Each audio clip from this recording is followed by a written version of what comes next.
I had just been praying in my daily devotions that God would give us, and I included him, the opportunity to make a difference in someone's life. And I'd probably been praying that for maybe 6 to 9 months before we learned about Steve. Well, my name is Steve Spencer, and I'd just like to share a few moments of my incident. There was Super Bowl Sunday 2008,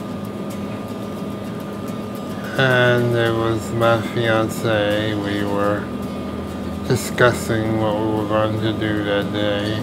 We had initially planned to go ahead and go with my brother's for his Super Bowl party.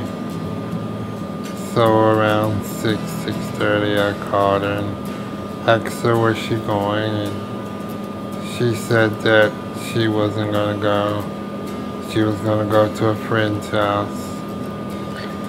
And we agreed to meet back up at the house around 11:30 or 12. So after the Super Bowl party, I went home. Some stuff that I had bought home, I dropped on the table because I had to use the restroom. And when I came out the restroom, I knocked on the bedroom door,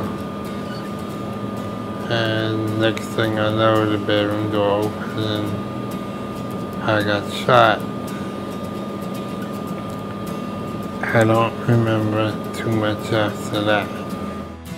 We were in Sabbath school one day, and a lady came into the class, and she had a picture of him, and she just explained to the class that he could use prayer and had had a terrible accident, and his mother could use some care as well, just, support. And so we looked at each other and said, well, we guessed we could go and pray with him. And we got there and met him. He was on a respirator, so he couldn't speak to us. And I don't normally do this, but as we got ready to leave, we had prayer with him, and I just went up to him and touched him, and I said, we'll be back. And then we would go and see him every week. And then he became ill and went to the hospital, and he was terrified of being hurt. And so it became, we would stay the nights with him and come home and get ready for work and go to work. His mother would stay all day with him, and then we would go back, take him supper, and spend the nights with him. We did that for 6 weeks. We said to ourselves, as he was getting ready to go back to the nursing home, that we probably needed to pull ourselves away just a little bit, because maybe he was becoming a little too dependent upon us. But we realized we couldn't do that. It just didn't work. And so what had been weekly visits to the nursing home became daily visits. There was one weekend when I felt like I just needed to get some stuff done at home, and his mother wasn't getting there on that Sunday to relieve us so that we could leave, and it just kept getting later and later. And so I told Diana, I says, we got to go, he'll be all right. So we talked to Steve, said we're going to leave, we're going to go home. And he was on the 3rd floor. There was a window that was quite high, but it was open. I had opened it to let the sunshine in. And Steve said, close the blinds. I want the blinds closed.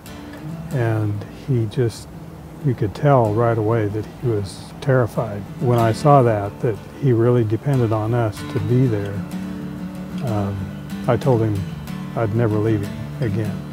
We were initially thinking maybe we could buy a little house and help his mom move, and he could move in with her, and maybe that would work. And that just wasn't coming together. So then we said, okay, maybe we need to add on. And it just started falling into place. And as we look at everything now, it just seems to be a good floor plan for us, you know, and the addition has helped a great deal, but it's been one step at a time. You know, it's been interesting because God didn't just all of a sudden say, here's this person and we want you to take him home. He did work on our hearts little by little. He gave us a love for Steve. There's no way that we would know this man if it hadn't been for God. And there's days we're very, very tired. But you know, you can be just exhausted and you get up at 3 every night and you go and you check on him and you give him water and you make sure everything is good for him. You walk in that room and you totally forget you're tired. It just, you know, God just takes care of it. By the grace of God, I'm still here because he brought all of this together. Took a while, but it all came together.